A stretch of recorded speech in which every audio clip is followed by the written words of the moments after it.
sabta nining adlaw nga Monday between 6 to 7 p.m. nga maghimuta og nga exhortation no. Og niata karon sa Psalm chapter 24 verse 3 to 5. Yun din who may ascend into the hill of the Lord, or who may stand in his holy place. For he who has clean hands and a pure heart, who has not lifted up his soul to an idol, nor sworn deceitfully, he shall receive the blessing from the Lord and righteousness from the God of his salvation. So dinita mo potlo karon. Nakita nato din nga na ay pangutana kinsa day ang makatunga sa bungtod sa Dios, kinsa day ang makabarog diha atubangan sa balaan nga presensya sa Ginoo. In other words, kinsa di ay ang makaduol sa balaan nga presensya sa Ginoo, kinsa ang makasulod diha sa balaan nga presensya sa church, sa Dios, or sa inatong may istorya, kinsa ang makasulod sa church. So makita na to nga everyone has the right to enter the church, to go to the temple of God, or to draw near to the presence of God. Pero makita nato dinhi nga only few receives the blessing. That's a 5. He shall receive the blessing.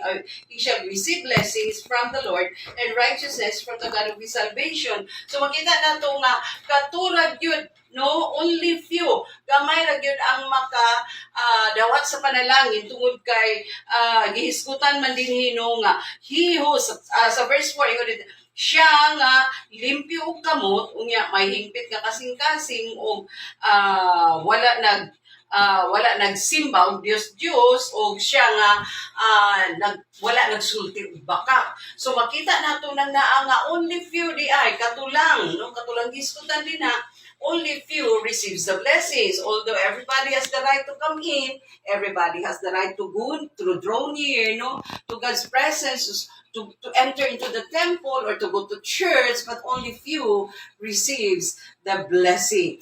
So it is supposed to be our desire nga to have a God glorifying life. Muna dapat ang ato ibutan kanunay nga mahimaya kaunta Lord sa akong kinabuhi. So there are three things, no? There are three things that represents our true character di ay tulo ka butang nga nagrepresentar sa atong tinuod nga kinabuhi o tinuod nga kinaiya, no? So if you are a Christian, you should have that desire, a God-glorifying life. And what is these three things that represents our true character? The first one, sa verse 4, the first one is hands. The hands that represents our action. Meaning, ang atong action di ay should be clean. Nga kanabitang walay ikasaway. Sa atong mga action, sa pagkinabuhi natong Kristohanon, dapat hinlo ang atong kinabuhi, mag-synchronize kanunay ang atong pagpanulti ug atong pagkinabuhi. So that's the number one, the number one that represents our true character. Ang atong kamot kinahanglan di ay hinlo ni, which represents our action. So bantayanan kaayo kung ikaw usa ka Kristohanon, bantayanan kaayo ang imong mga gawi, ang imong mga actions, ang imong kinabuhi. So normal na siya, dili na siya katingalan. So it should be clean, kinang hinlo, no? Ang ikaduha, the second one nga represents our true character is the heart, represents our feelings. So our feelings should be pure, no? Kinahanglan hingpit ang atong kasing-kasing because it represents our feelings. So, kung unsa ang tinuod diha nga gibati, maura na dapat ang mugula, no? Maura na dapat ang mugula. And the third one nga makita nato kanang na ang ingon din na nga sworn deceitfully, no? This is a third part or a third thing that represents our true character. Our mouth or our tongue, no? Kay ngano it should not be deceitful, nga dili siya magbakak, no? Kay most of the time ang atong hands, our actions, or ang atong feelings, ang atong heart, or ang atong mouth that represents speech, no, ang atong dila, ang baba dila that represents our speech, no, nga ngayon nga dili gyud magbakak. It should be honest. He should be honest. Dapat dili siya magbakak.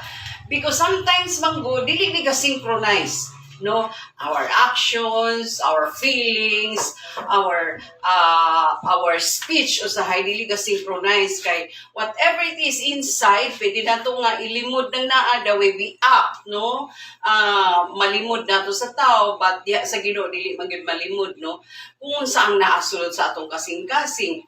O pwede pod nga malimod nato sa atong pagpamulong, no, nga what is really inside pwede nato nga ilimod niya sa atong speech, sa atong pagpanulti, no, sa atong pangangabil nga mga pulong manggawas diha nga dili na siya true what is inside the heart. So dapat what is inside the heart, the actions or the hands, the heart and the tongue should synchronize nga dili gid siya magbaka. Sulti lang, action lang sa unsay insakto, nga hinlo, way kasaway, o musulti lang nga walay sagol bakak. So ingon ana na siya, kining tulo ka butang magyud ni ang representar sa atong tinuod nga karakter isip Kristohanon. So batayanan kaayo at una ko, our hands represents our actions. It should be clean. Our feelings that represents our heart, that represents our feeling, it should be pure. And then our mouth or our tongue that represents our speech should not be deceitful. Kanang it should be honest nga kung unsa lang ang naa ang tinuod, maura gid na dapat manggaw. So truhon ako, no, mag-synchronize dapat.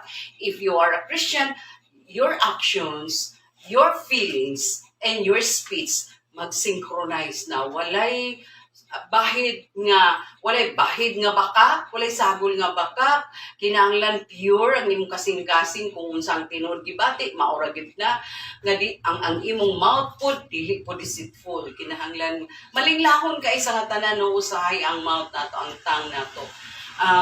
Asukwahi kanunay kung unsay tinuod, ang gagawas usahay kay dili mao.